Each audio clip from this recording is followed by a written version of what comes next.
Nama Ustadz Dery Sulaiman viral di media sosial beberapa waktu belakangan. Pria berjanggut itu mendatangi korban gempa bumi di Cianjur, Jawa Barat dan membagikan uang sebesar 1 miliar rupiah. Dia juga membawa makanan untuk asupan mereka yang terkena dampak. Ustadz Dery menyambangi para korban yang dirawat di tenda darurat RSUD Cimacan Selasa pada 22 November 2022. Sebelum memberikan bantuan, ia tampak berinteraksi dengan para korban yang terbaring lemas.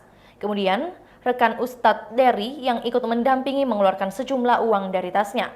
Menurut Ustadz Dery, setiap korban diberi uang masing-masing Rp15.000. Uang insya Allah 1 miliar untuk korban, ujarnya kepada wartawan di RSUD Cimacan, Selasa 22 November 2022. Selain memberikan uang, Ustadz Dery dan rombongan juga menyediakan 3.000 kotak makan kepada mereka. Dia kembali turun ke lokasi bencana pada Rabu 23 November 2022. Terlihat pendakwa itu memberikan uang tunai dan sembako kepada warga.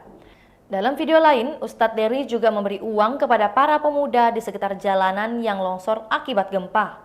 Sebagai informasi, Ustadz Dery Sulaiman ternyata juga merupakan seorang musisi.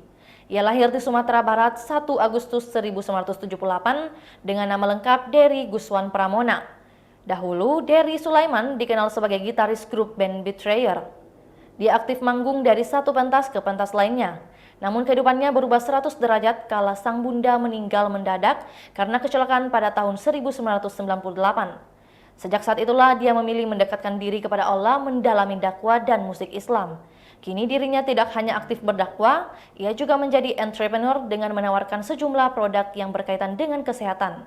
Salah satunya madu hitam yang memiliki sejuta manfaat. Itulah tadi berita hot news kita pada hari ini. Saksikan berita hot news lainnya hanya di kanal YouTube dan Facebook Tribun Timur.